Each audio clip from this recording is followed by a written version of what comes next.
grade grammar learners. We've been learning a little bit about sentences lately. So we're going to talk about the difference between simple sentences, which we have been learning, and compound sentences. To review, a sentence is where words come together to make a complete thought. And we learned this last time that it must have a subject and a predicate together to be a complete sentence. Now, compound sentences, they're a little different than simple sentences because they join two simple sentences together to create one big sentence. They can join them by combining the subjects together or by combining different predicates together. And it's always combined by and. Well, it is in this case at least. I'm going to show you how this is done. So we can either join subjects to make a compound sentence, like this first example, right? We know that a subject is the thing that tells who or what does something in a sentence. So if we have two sentences that have the same predicate, the same action, like here, Allie loved to hike. Pete loved to hike.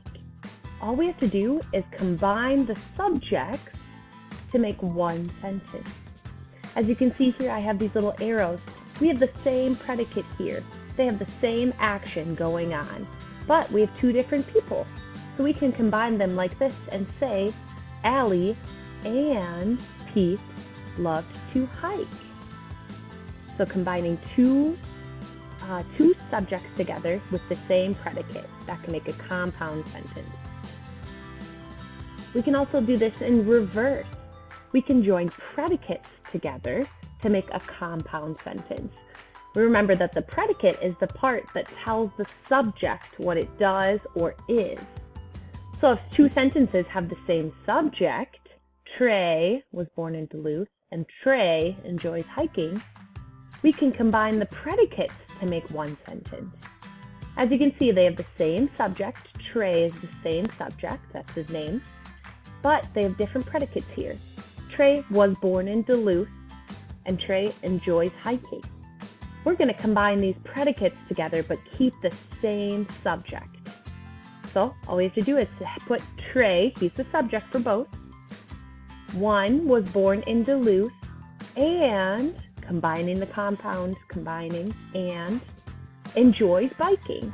So Trey was born in Duluth and enjoys biking. So again, here we combined two predicates together that have the same subject. So your turn, try to discuss with an adult or your teacher what it means to join sentences together to make compound sentences. What are those two ways we can do that? And then I want you to practice. Create your own compound sentences by either joining two subjects with the same predicate or two predicates with the same subject. And then try it out together on pages 21 and 22. Have fun!